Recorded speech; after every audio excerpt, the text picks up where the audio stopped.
Welcome and thank you for joining me. Akutō. The word Akutō is kind of related to two words I recently covered, Akutō and nobushi.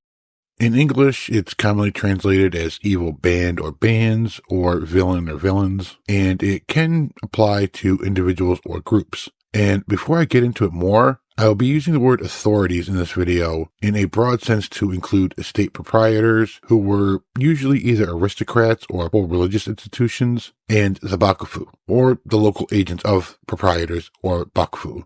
Just to get that out of the way so I do not have to keep repeating a list of groups I'm talking about.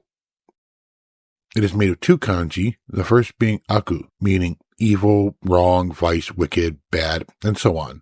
And the second being to, meaning band, party, group, faction, something along those lines. But as said, in practice, an individual was called an Akutō at times as well. The word itself dates back to the Nara period as a word for bandits and outlaws. Like many other words, though, this was not the only word for them. However, the height of its usage was during the Kamakura period and the Nanbokucho period. The types of individuals and groups labeled as Akutō had quite a bit of overlap with the types I covered in the last video, nobushi. However, the word nobushi developed later, and although the word Akutō was commonly used, it was also essentially a legal label imposed by authorities. Some of the common individuals or groups labeled as Akutō were armed groups of peasants independently engaged in local defense, or armed or unarmed, protested or resisted control and levels of taxation by authorities. Local warriors who were not retainers of the bakufu, using unsanctioned force among themselves to settle issues, to resist or encroach on land proprietors, or to resist bakufu authorities. Local bakufu authorities who were going beyond their official jurisdiction in authority, area, and revenue withholding. Local agents of proprietors who did not obey or who resisted the authority of the proprietor and or held back more revenue for themselves than they were supposed to, among other things. Individual or groups of armed outlaws, bandits, and pirates, mercenaries, and individual or groups of Buddhist monks that broke vows and or engaged in armed violence against the public or authorities. The term I previously covered, Akutō, was used for this category specifically, but sometimes Akutō was used.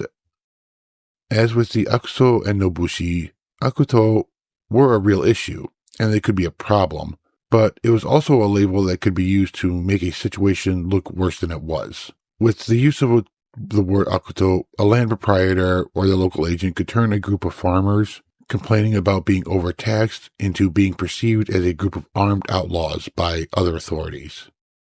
This increased legitimacy to move against them. Plus, the bakufu took on dealing with the Akutō as one of its responsibilities, and so labeling individuals or groups as Akutō added bakufu weight to the situation, and the bakufu was more likely to allow or perhaps even assist with dealing with those individuals or groups.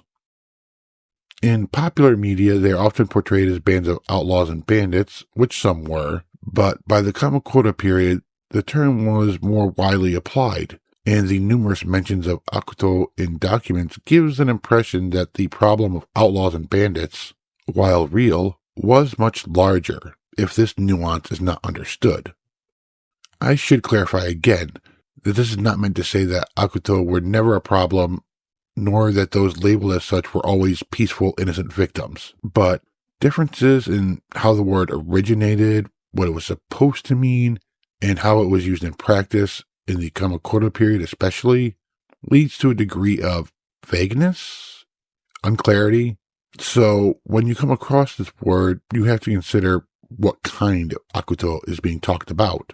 This is a complex topic I would like to delve into more in the future. The use of the word Akutō did continue into the later Muromachi period, but it decreased. It was still in use in the 16th century, but in the Edo period, the use of the word pretty much ended unless one was talking about the past. I appreciate you giving me your time to watch through until the end of the video. Thank you. I hope you got something from it. Please consider checking out the playlist for other kanji and vocabulary videos by myself and other contributors. Links to the playlist and their channels are in the description. And thank you to my Patreon members, Coulter Nebel and Peter Christensen. There are also links to support the channel if you wish to do so. Please consider liking, sharing, and subscribing. お疲れ様でした。